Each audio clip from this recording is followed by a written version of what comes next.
వైశాఖ పురాణము 24వ అధ్యాయము. నారాయణం నమస్కృత్య నరం చైవ నరోత్తమం దేవీం సరస్వతీం వ్యాసం తతో జయ ముదీరయేత్. వాయు శాపము. అంబరీషుడితో నారదుడు ఈ విధంగా వైశాఖ మహత్యాన్ని వివరిస్తున్నాడు. శృతదేవుడు శృతకీర్తికి శంఖ వ్యాధుల సంవాదాన్ని ఇలా వివరిస్తున్నాడు. శంకుడి మాటలు విని కిరాతుడు ఇలా పలికాడు. స్వామి, విష్ణువును ఉద్దేశించి చేసే ధర్మాలు, పూజలు ప్రశస్తాలు. వాటిలో వైశాఖ మాస వ్రతధర్మాలు మరింత ప్రశస్తమైనవి అని తెలియచేశారు. ఓ బ్రహ్మజ్ఞాని, విష్ణువు ఎలాంటివాడు? అతని లక్షణమేమిటి? వానిని చెప్పే ప్రమాణమేది? వానిని ఎలా తెలుసుకునేది? అతనికి చెందిన ధర్మాలు ఏవి? వేటి వల్ల విష్ణు భగవానుడు సంతోషిస్తాడు? నీ సేవకుడునగు నాకీ విషయాలను దయచేసి చెప్పగోరుతున్నాను అని శంఖ మహామునిని సవినయంగా అడిగాడు. అప్పుడు శంఖుడు ఇలా పలికాడు. కిరాతుడా, వినుము, చెప్తాను. శ్రీ మహావిష్ణువు రూపం పాపరహితం, ఆలోచనకు అందనిది. బ్రహ్మ మొదలైన దేవతలు, మహాత్ములకు మునులు తెలుసుకొనలేనిది. శ్రీ మహావిష్ణువు శక్తి గుణాలు సర్వదా సంపూర్ణములు.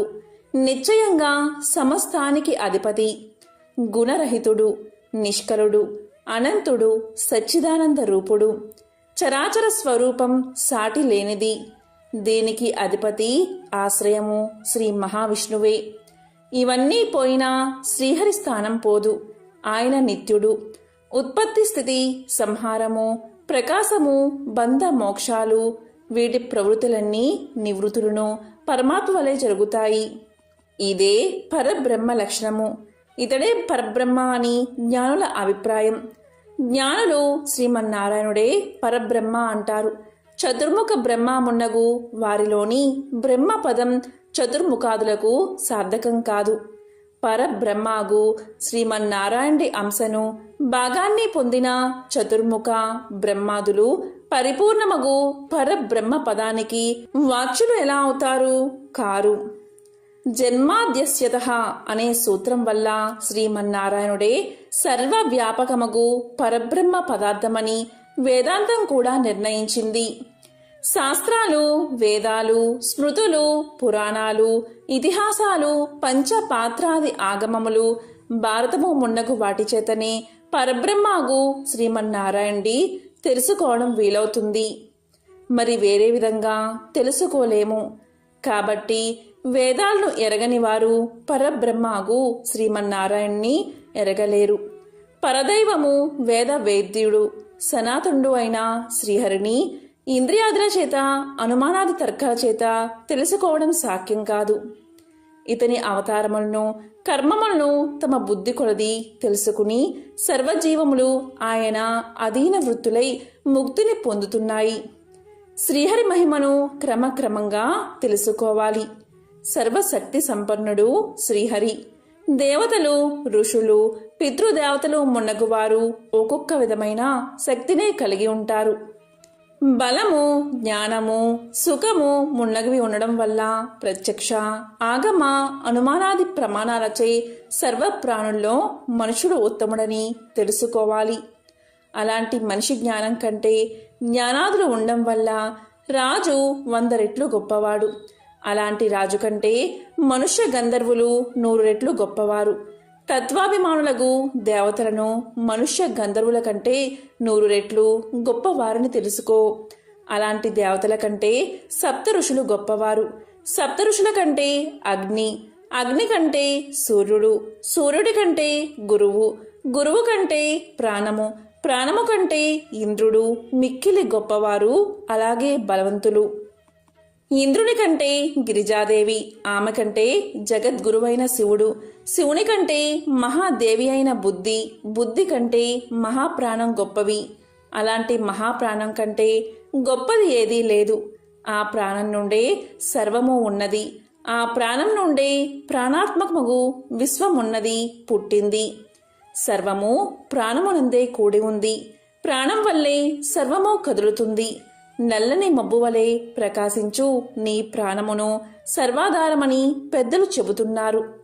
లక్ష్మీ కటాక్షంచే ప్రాణం నిలిచి ఉంటుంది. ఆ లక్ష్మీదేవి శ్రీమన్నారాయణుణ్ణి కొద్దిపాటి దయచేతనే మరింతగా ప్రకాశిస్తుంది. అట్టి సర్వాధారుడు సర్వోత్తముడు శ్రీ మహావిష్ణువు కంటే గొప్పది సమానమైనది ఏదీ లేదు అని శంఖుడు వివరిస్తూ ఉండగా కిరాతుడు ఇలా పలికాడు. స్వామి, ప్రాణం అన్నిటికంటే గొప్పదో, ప్రాణం కంటే విష్ణువు గొప్పవాడో వివరించండి అని శంఖముని ప్రార్థించాడు కిరాతుడు. అప్పుడు శంఖుడు ఇలా చెప్పాడు. కిరాత, వినుము. సమస్త జీవులు పరిశీలించి నిర్ణయించిన ప్రాణాధిక్యమును చెప్తాను విను. పూర్వం శ్రీమన్నారాయణుడు బ్రహ్మాండాన్ని సృష్టించి బ్రహ్మాదులతో ఇలా పలికాడు. దేవతలారా, నేను మీ దేవతల సామ్రాజ్యానికి బ్రహ్మను అధిపతిగా నియమిస్తున్నాను. మరి మీలో గొప్పవారెవరో చెప్తే వారిని యువరాజుగా చేస్తాను. అతడు శీలము, శౌర్యము, ఔదార్యము మున్నగు గుణాలను కలిగి ఉండాలి అని శ్రీహరి పలుకగా ఇంద్రాదులు నేను గొప్పవాడిని అంటే కాదు, నేనే గొప్పవాడిని అని పరస్పరం వాదించుకున్నారు. కొందరు సూర్యుడు గొప్పవాడు అన్నారు, ఇంద్రుడు గొప్పవాడు అని మరికొందరు అన్నారు. ఇంద్రాది దేవతలు యువరాజు పదవికి తమలో తగిన వారెవరో తెలియక నిర్ణయించుకొనలేక శ్రీమన్నారాయణుడి దగ్గరికి వెళ్లి ఆయన్నే అడిగారు. అప్పుడు శ్రీహరి నవ్వుతూ, విరాట్ పురుషుడు సృజించిన ఈ స్థూల దేహం వైరాజమనబడుతుంది. ఈ దేహమున చాలామంది దేవతలు అంశరూపంతో ఉన్నారు. ఏ దేవుడు ఏ దేవుని అంశ ఈ శరీరం నుండి బయటకు వస్తుందో అప్పుడు ఈ దేహం పడిపోతుందో అతడే ఆ దేవుని అంశయే బ్రహ్మ తర్వాత యువరాజు పదవికి తగిన దైవము అని చెప్పాడు. శ్రీహరి చెప్పిన మాటలకు దేవతలందరూ అంగీకరించారు. స్థూల శరీరాన్ని పాదాల నుండి ముందుగా జయంతుడు అనే దేవశ్రేష్ఠుడు బయటకు వచ్చాడు. అప్పుడా శరీరం నడవలేకపోయింది. కానీ వినడం, చూడడం, మిగతా సర్వకార్యాలను చేస్తూ ఉంది. అప్పుడా దేహిని కుంటివాడు అన్నారు. స్థూలదేహము గుహ్యాయం నుండి దక్షుడు అనే ప్రజాపతి బయటకు వచ్చాడు.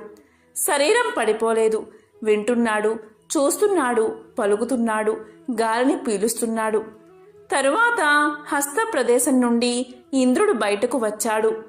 అప్పుడా దేహిని హస్తహీనుడు అన్నారు. ఆ శరీరం ఇంద్రుడు బయటకు వచ్చినా చూస్తుంది, మాట్లాడుతుంది, వాసన పీలుస్తుంది, మిగతా వాటిని చేస్తూనే ఉంది.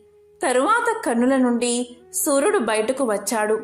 ఆ దేహం చూడలేకపోయినా వింటుంది, మాట్లాడుతుంది, పనులు చేస్తుంది. తరువాత ఆ దేహం నుండి అంటే ముక్కు నుండి అశ్విని దేవతలు బయటకు వచ్చారు. వాసన చూడలేకపోయినా వినడం, పనిని చేయడం వంటివి చేస్తుంది. ఇప్పుడు దేహం నుండి చెవుల నుండి దిక్కులు బయటకు వచ్చాయి. అప్పుడా దేహికి వినికిడి శక్తి తొలగిపోయింది. చెవిటివాడు అన్నారు. చూస్తుంది, పనులు చేస్తుంది. ఇప్పుడా దేహం నుండి నాలుక నుండి వరుణుడు బయటకు వచ్చాడు. దేహికి రుచి తెలియకపోయింది. వింటుంది, పనులు చేస్తుంది, శరీరం పడిపోలేదు. తరువాత వాక్కుకు అధిపతి అయిన అగ్ని బయటకు వచ్చాడు. ఆ శరీరం మాట్లాడలేక మూగదయ్యింది. చూస్తుంది, పనులు చేస్తుంది. ఇప్పుడు జ్ఞాన స్వరూపుడైన రుద్రుడు శరీరం నుండి బయటకు వచ్చాడు. శరీరానికి జ్ఞానము లేదు, కానీ వినడం, మాట్లాడడం, చూడడం వంటి పనులు చేస్తుంది. తరువాత ప్రాణము, వాయువు బయటకు వచ్చింది. అప్పుడా శరీరం, కన్నులు, చెవులు, మాట మున్నగునవి పనిచేస్తూ ఉన్నా నిశ్చేష్టమై పడిపోయింది. దీన్ని చూసి దేవతలందరూ ఆశ్చర్యపోయారు. అప్పుడా శ్రీహరి ఇలా పలికాడు. ఇలా నిర్జీవమై పడిన శరీరాన్ని ఏ దేవత ప్రవేశించి లేవదీస్తుందో అతడే యువరాజు అన్నాడు. శ్రీహరి మాటలు విని జయంతుడు దేహి పాదాలను ప్రవేశించాడు. కానీ శరీరం లేవలేదు. దక్షుడు గుహ్యాన్ని ప్రవేశించాడు.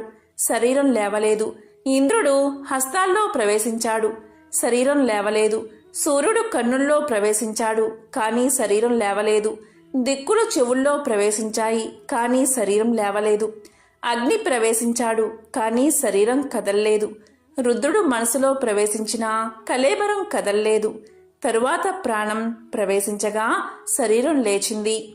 అప్పుడు బలము, జ్ఞానము, ధైర్యము, వైరాగ్యము, బతికించుట మొదలైన వాటియందు శక్తివంతమైన ప్రాణాన్ని యువరాజుగా దేవతలు భావించారు.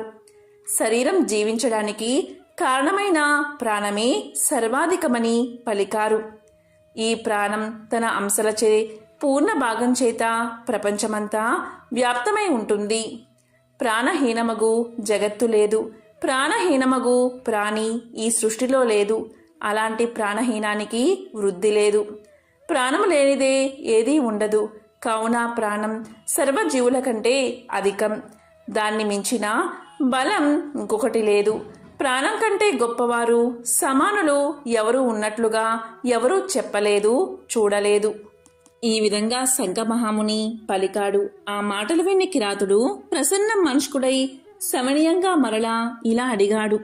స్వామి, బ్రహ్మజ్ఞాని, మహానుభావుడు, జగద్గురువు, సర్వేశ్వరుడగు ప్రాణం యొక్క మహిమ లోకంలో ఎందుకు ప్రసిద్ధం కాలేదు? దేవతలు, మునులు, మహాత్ములు మున్నగు వారి మహిమ లోకంలో పురాణాలయందు వినబడుతుంది. కాని ప్రాణ మహాపురుషుని మహిమ ఎందుకు ప్రఖ్యాతం కాలేదు అని. అప్పుడు శంకుడు ఇలా పలికాడు. పూర్వం ప్రాణ మహాపురుషుడు సర్వోత్తముడగు శ్రీహరిని అశ్వమేధ యాగాలు చేసి శివింపదలచి గంగా తీరానికి వెళ్ళాడు. నాగళ్లతో ఆ నేలను దున్నించి శుద్ధి చేసి యాగశాలను నిర్మింపచేశాడు.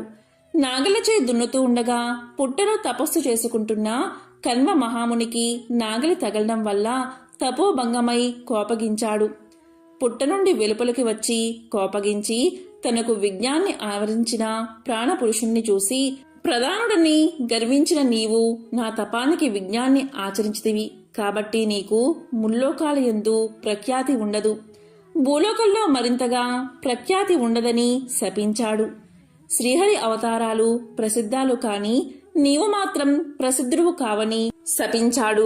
అప్పుడు ప్రాణ మహాపురుషుడు కూడా కోపగించి, దోషం లేని నన్ను తప్పు చేయకుండా నన్ను ఈ విధంగా శపించావు కాబట్టి ఓ కన్వముని, నీవు గురుద్రోహి కమ్మని శపించాడు.